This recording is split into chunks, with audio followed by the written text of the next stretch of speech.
오늘 우리에게 주시는 하나님 말씀은 사무엘상 2장 6절에서 10절 말씀입니다. 여호와는 죽이기도 하시고 살리기도 하시며 음부에 내리게도 하시고 올리기도 하시는도다. 여호와는 가난하게도 하시고 부하게도 하시며 낮추기도 하시고 높이기도 하시는도다. 가난한 자를 진토에서 일으키시며 빈핍한 자를 거름더미에서 드사 귀족들과 함께 앉게 하시며 영광의 위를 차지하게 하시는도다. 땅의 기둥들은 여호와의 것이라. 여호와께서 세계를 그 위에 세우셨도다. 그가 그 거룩한 자들의 발을 지키실 것이요 악인으로 흑암 중에서 잠잠케 하시리니 힘으로는 이길 사람이 없음이로다. 여호와를 대적하는 자는 산산이 깨어질 것이라. 하늘 우리로 그들을 치시리로다. 여호와께서 땅 끝까지 심판을 베푸시고 자기 왕에게 힘을 주시며 자기의 기름 부음을 받은 자의 뿔을 높이시리로다 하니라. 아멘. 아멘. 2023년 10월 29일 주일 예배에 저와 여러분에게 주시는 하나님의 말씀은 사무엘상 2장 6절에서 10절 말씀으로 출애굽에 나타내신 여호와의 양면성, 이러한 제목으로 말씀을 증거하겠습니다. 사랑하는 성도 여러분, 오늘 본문 말씀은 사무엘의 어머니 한나의 기도입니다. 한나의 남편 엘가나에게는 한나와 분인나 두 아내가 있었습니다. 그런데 분인나에게는 자식이 있고 한나에게는 하나님께서 아이를 갖지 못하게 하셨으므로 자식이 없었습니다. 남편 엘가나는 한나를 사랑하여 1년에 한 번 성전에 올라가 제사를 드릴 때마다 한나와 분인나에게 제사를 나누어 주었는데 항상 한나에게 분인나의 목보다 갑절을 주었습니다. 이로 인해 분인나는 한나의 화를 돋우어 비바람에 천둥을 치듯 한나를 괴롭게 했습니다. 한나는 제사 드리는 날 성전에서 마음이 괴로워 여호와께 기도하고 통곡하며 서원했습니다. 서원이란 하나님께 맹세하여 약속하는 것을 말합니다. 한나는 아들을 주시면 주신 아들을 여호와께 드리겠다고 서원했습니다. 사무엘상 1장 11절 말씀에 서원하여 가로되 만군의 여호와여 만일 주의 여종의 고통을 돌아보시고 나를 생각하시고 주의 여종을 잊지 아니하사 아들을 주시면 내가 그의 평생에 그를 여호와께 드리고 삭도를 그 머리에 대지 아니하겠나이다. 한나는 아들을 여호와의 종으로 드리겠다고 맹세한 것입니다. 이 일은 이스라엘 백성들이 출애굽한 후 대략 430년 정도 지난 때에 있었던 일입니다. 그런데 한나와 사무엘의 이야기가 대략 430년이 지난 출애굽 역사와 무슨 연관이 있을까 생각할 수 있습니다. 그러나 오늘 본문으로 주신 사무엘상 2장에 나오는 한나의 기도는 출애굽 때 하셨던 하나님의 말씀을 붙잡고 드리는 기도였습니다. 사무엘상 2장 6절 말씀에 여호와는 죽이기도 하시고 살리기도 하시며 음부에 내리기도 하시고 올리기도 하시는도다. 이 기도에는 여호와의 양면성을 그대로 드러내고 있습니다. 신명기 말씀은 출애굽 때 이스라엘 백성들이 광야를 통과하여 요단 동편 모압 평지에서 이제 요단을 건너 가나안 땅에 들어가기 전에 그동안 하나님께서 이스라엘 백성들에게 명령하신 말씀들을 다시 한번 모세를 통해 선포하신 말씀입니다. 신명기 32장 39절에는 이제는 나 곧 내가 그인 줄 알라. 나와 함께하는 신이 없도다. 내가 죽이기도 하며 살리기도 하며 상하게도 하며 낫게도 하느니 내 손에서 능히 건질 자 없도다. 성도들에게 하나님이 유일한 신이심을 믿고 율법을 지켜 행하라고 명령하셨습니다. 하나님께서는 분명한 양면성을 가지고 계십니다. 양면성이란 한 가지 사물에 속하여 있는 서로 맞서는 두 가지의 성질을 말합니다. 예를 들어 사람의 손으로 설명해 본다면 손바닥과 손등은 한 손에 있지만 손바닥은 손바닥이고 손등은 손등입니다. 세상의 모든 것은 양면성으로 이루어져 있습니다.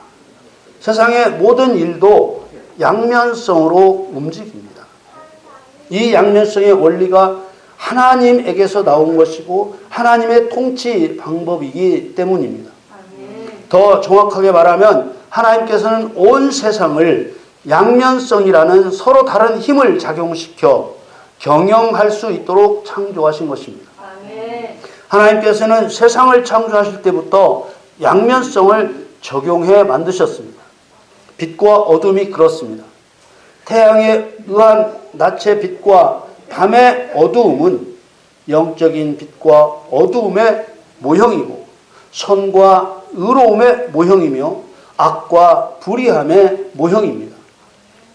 발광하는 빛은 이 세상이 있을 때만 존재할 뿐 하나님의 나라에서는 필요치 않기 때문에 모형이라고 하는 것입니다. 천국을 설명하는 요한계시록에 이를 증거하고 있습니다. 요한계시록 21장 23절에 그 성은 해나 달의 비춤이 쓸데없으니 이는 하나님의 영광이 비치고 어린 양이 그 등이 되심이라. 하나님이 정하신 양면성의 핵심은 선과 악입니다. 하나님께서는 사람을 두신 에덴 동산 중앙에 생명나무와 선악을 알게 하는 나무를 두셨습니다. 성도가 하나님의 양면성을 이해하기 위해서는 성경이 말씀하고 있는 선악이 무엇인지 분명하게 알아야 합니다. 성경이 말씀하는 선악은 세상 도덕적인 선악과 다르기 때문에 일부러 성경이 말씀하고 있는 이라는 말을 붙이고 있는 것입니다. 만일 교회가 세상이 말하는 선악과 구분하지 못하면 그리스도의 몸된 교회를 도덕 종교로 타락시키고 맙니다. 도덕 종교는 사람과 사람 사이에 있어야 할 착함을 교리의 중심으로 삼습니다. 그러나 하나님께서 말씀하시는 선과 악은 창조주이신 하나님으로부터 지음받은 모든 피조물과의 관계가 중심입니다. 덧붙이면 사람과 사람의 관계가 아무리 좋아도 사람과 하나님과의 관계가 나쁘면 그것은 악이 되고 마는 것입니다. 예를 들어 육신의 부모와 자식의 관계는 좋은데 하나님을 섬기지 않는다면 그 사람들은 세상에서는 칭찬받겠지만 하나님께는 하나님과 관계가 나쁜 사람일 뿐입니다. 사람이 사람을 사랑해야 하지만 먼저 사람의 주인이신 하나님을 사랑해야 합니다. 하나님을 사랑하지 않는 사람 사이의 사랑은 그저 죄악일 뿐입니다. 마태복음 22장 36절에서 40절 말씀에 선생님이여 율법 중에 어느 계명이 크니까? 예수께서 가라사대 네 마음을 다하고 목숨을 다하고 뜻을 다하여 주 너의 하나님을 사랑하라 하셨으니 이것이 크고 첫째 되는 계명이요 둘째는 그와 같으니 내 이웃을 내 몸과 같이 사랑하라 하셨으니 이 두 계명이 온 율법과 선지자의 강령이니라. 사랑은 하나님의 목적입니다. 하나님을 사랑하지 않으면 사람을 사랑해서는 안 된다거나 사람을 사랑할 필요가 없다는 말이 아닙니다. 하나님을 사랑하지 않는 사람 사이의 사랑은 마치 여름 낮에 베어놓은 풀과 같이 시들고 결국은 하나님을 배반한 자가 되고 마는 것입니다.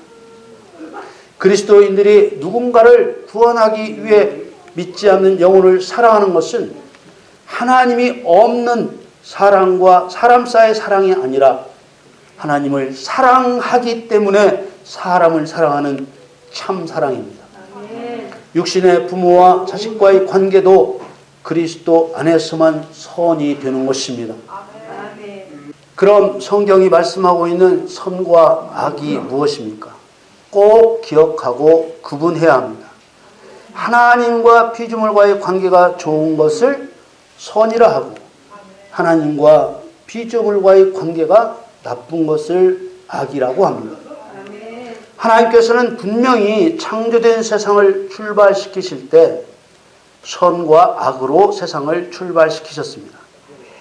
사람이 하나님 명령에 순종하는 선한 길과 사람이 하나님 명령에 불순종하는 악한 길을 동시에 열어놓고 세상을 출발시키신 것입니다.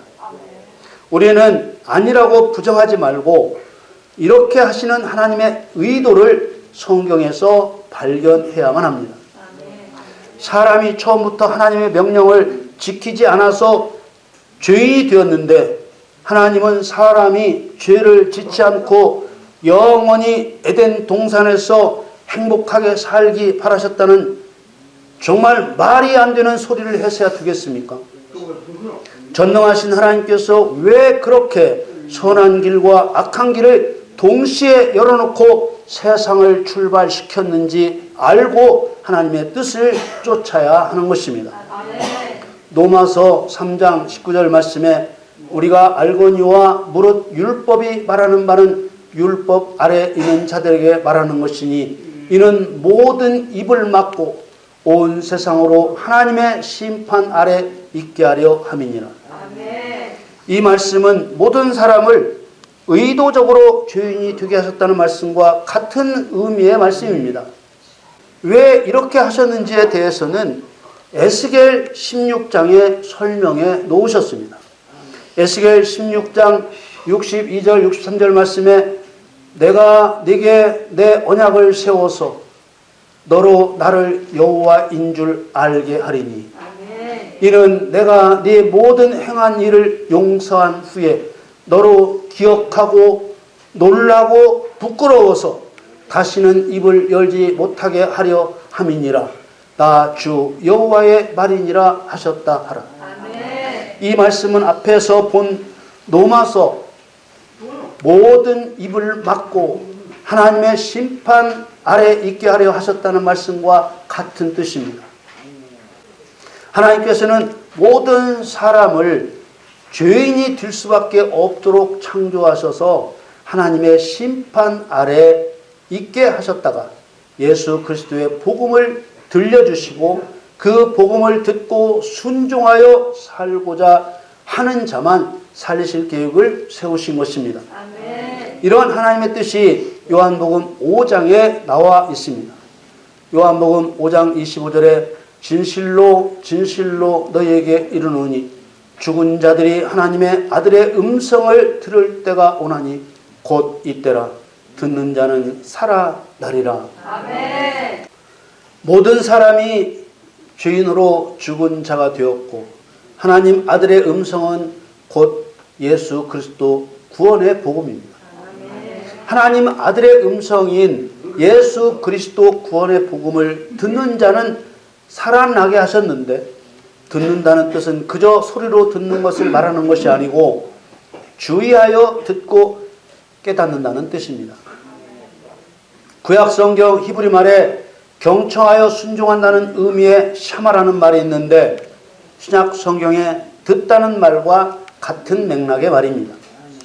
그러므로 구원의 복음을 듣는 자는 살아난다는 말은 결국 하나님의 말씀을 깨닫는 것과 깨달은 말씀에 순종하는 여부에 달린 것이지 단순히 귀로 듣는 것을 말하는 것이 아닙니다.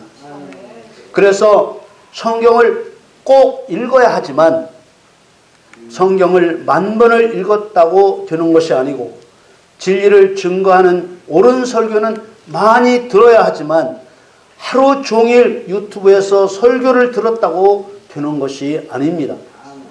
저도 땅끝까지 복음 전하는 도구로 쓰임받기를 원하며 진리를 증거하는 초기한 목사 TV라는 유튜브 채널을 운영하고 있지만 분별력 없이 아무 설교나 들어서는 안 됩니다. 분별력이 없으면 진리를 볼 수 없게 되고 진리를 볼 수 있는 능력이 없이 듣다 보면 잘못된 지식으로 설교를 의심하게 될 수 있습니다. 그렇게 되면 자기 중심의 설교만 듣게 되고 말씀에 따르는 어떤 능력도 경험할 수 없게 되고 결국은 하나님 중심이 아닌 자기 중심, 사람 중심의 비뚤어진 믿음을 갖게 되는 것입니다. 로마서 10장 17절에 나오는 믿음은 들음에서 난다는 말씀에서 이 들음도 주의하여 듣고 깨닫는다는 똑같은 의미의 말입니다. 모든 사람을 죄에 빠지게 하셨다가 예수 그리스도 구원의 복음을 들려주시고 듣는 자 곧 하나님의 말씀을 주의하여 듣고 깨달아 순종하는 자는 다시 살아나게 하시는 여호와의 양면성, 이 여호와의 양면성을 세상을 시작하시면서부터 세상을 마감하실 때까지 세상에 작동시키시는 것입니다. 이 여호와의 양면성은 에덴 동산에서부터 나타내셨고 출애굽 과정에서 명확하게 보여주셨습니다. 출애굽 역사 속에서 나타내셨다는 것은 교회 시대의 모형으로서 교회 시대의 모든 성도에게 그대로 적용하시겠다는 것을 예고하신 것입니다. 아담은 오실 자의 표상이라고 증거하시므로 첫째 아담을 예수 그리스도께서 하실 일을 나타내는 표상이라고 확실하게 증거해 두고 있습니다. 그런데 첫사람 아담은 모든 사람을 죄에 빠뜨려 죽게 했습니다.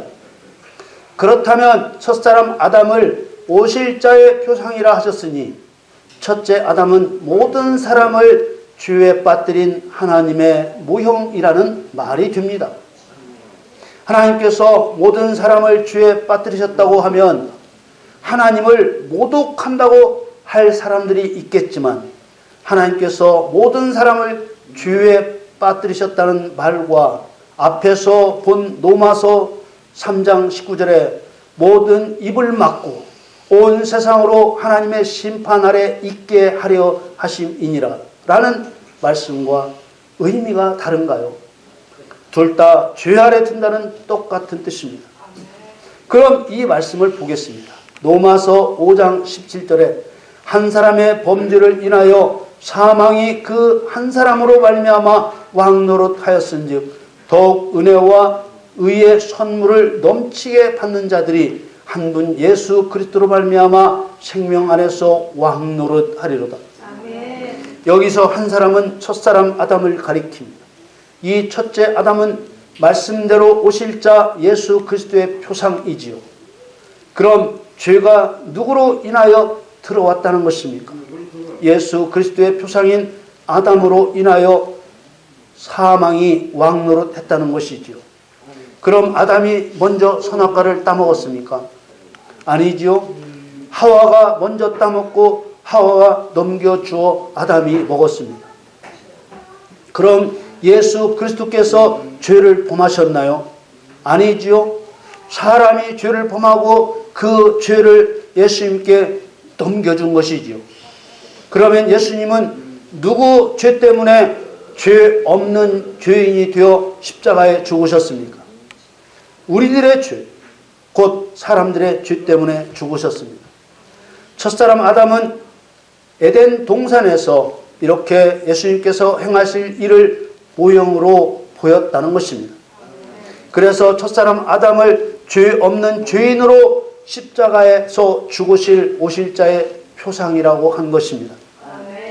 그러나 하나님께서는 인간을 죄로 낮추시기만 한 것이 아니죠. 은혜와 의의 선물을 주셔서 다시 살아날 기회를 주십니다. 은혜와 의의 선물을 넘치게 받는 자들이 한 분 예수 그리스도로 말미암아 생명 안에서 왕노릇하리로다. 여호와께서는 모든 사람을 죄인 되게 하셔서 죽이기도 하시고 또 그 죄값을 대신 갚으심으로 살리기도 하시는 것입니다. 이것을 여호와의 양면성이라고 하는 것입니다. 한나의 기도에 사무엘상 2장 6절을 보면은 여호와는 죽이기도 하시고 살리기도 하시며 음부에 내리기도 하시고 올리기도 하시는도다. 또 출애굽 역사에서 모세의 설교에 신명기 32장 39절 말씀에 이제는 나 곧 내가 그인 줄 알라. 나와 함께하는 신이 없도다. 내가 죽이기도 하며 살리기도 하며 상하게도 하며 낫게도 하나니 내 손에서 능히 건질 자 없도다. 아멘. 우리가 지금까지 살펴본 대로 여호와 하나님께서 의도적으로 모든 사람을 죄로 낮추셨다가 예수 그리스도 구원의 복음을 주의하여 듣고 깨달아 순종하는 자는 다시 살아나게 하시는 여호와의 양면성을 확인했습니다. 그렇다면 우리는 여호와 하나님께서는 왜 그렇게 하셨는지를 알아야 합니다. 그 이유는 오늘 본문 말씀 한나의 기도에도 나타나고 출애굽 역사에도 나타납니다. 그뿐만 아니라 우리가 살펴본 대로 신약 성경으로 증거된 교회 시대에도 그대로 나타납니다. 그렇게 세상의 시작에서 종말에 이르기까지 여호와의 양면성을 똑같이 나타내신 이유는 모든 사람을 죄로 낮추신 후에 하나님과의 관계를 회복하여 순종하는 사람은 살리시고 하나님과의 관계를 회복하지 못하고 불순종한 사람은 영원한 형벌에 두시려는 것입니다. 요한복음 5장 29절 말씀에 선한 일을 행한 자는 생명의 부활로 악한 일을 행한 자는 심판의 부활로 나옵니다. 아멘. 바로 이 말씀을 이루시는 것입니다. 아멘. 한나는 창세전 세우신 하나님의 경륜을 따라 여호와의 양면성을 붙들고 기도한 것입니다. 사무엘상 2장 7절에서 9절 말씀에 여호와는 가난하게도 하시고 부하게도 하시며 낮추기도 하시고 높이기도 하시는도다. 가난한 자를 진토에서 일으키시며 빈핍한 자를 걸음터미에서 드사 귀족들과 함께 앉게 하시며 영광의 위를 차지하게 하시는도다. 땅의 기둥들은 여호와의 것이라 여호와께서 세계를 그 위에 세우셨도다. 그가 그 거룩한 자들의 발을 지키실 것이요 악인으로 흑암 중에서 잠잠케 하시리니 힘으로는 이길 사람이 없음이로다. 10절에는 결말에 나타내실 여호와 하나님의 뜻을 나타내고 있습니다. 사무엘상 2장 10절에 여호와를 대적하는 자는 산산이 깨어질 것이라 하늘 우리로 그들을 치시리로다. 여호와께서 땅끝까지 심판을 베푸시고 자기 왕에게 힘을 주시며 자기의 기름 부음을 받은 자의 뿔을 높이시리로다 하니라. 아멘. 하나님께서 세상을 양면성으로 통치하시는 이유를 출애굽 역사에서 분명하게 밝히셨습니다. 신명기 8장 2절 말씀에 네 하나님 여호와께서 이 40년 동안에 너로 광야의 길을 걷게 하신 것을 기억하라. 이는 너를 낮추시며 너를 시험하사 네 마음이 어떠한지 그 명령을 지키는지 아니 지키는지 알려 하심이라. 우리는 죽이기도 하시고 살리기도 하시며 음부에 내리기도 하시고 올리기도 하시는 양면성으로 세상을 통치하시는 여호와 하나님을 마음을 다하고 목숨을 다하고 뜻을 다하여 사랑해야 합니다. 그리고 그리스도의 계명을 가지고 지킴으로 원수인 사단을 심판하여 굴복시키고 하나님만이 유일한 신이심을 항상 증거하여 하나님의 영광과 영성을 드러내야 합니다. 그리고 우리가 특히 경계할 일은 믿음으로 구원을 받고 나면 내가 어떻게 살아도 무조건 천국에 들어간다는 그릇된 말을 우리는 항상 경계해야 합니다. 사랑하는 성도 여러분, 출애굽 역사는 성경이 증거하는 대로 교회 시대의 모형입니다. 그러므로 출애굽 역사에 나타난 하나님의 양면성은 그대로 우주적인 교회에게 적용되고 또 성도 한 사람 한 사람에게도 그대로 적용되는 것입니다. 여러분 모두 하나님을 사랑하는 자를 찾으시는 하나님의 경륜을 알고 경륜을 믿고 마귀를 멸하여 하나님을 높여드림으로써 여러분도 높임을 받는 복된 성도가 되시기를 예수님의 이름으로 축원합니다.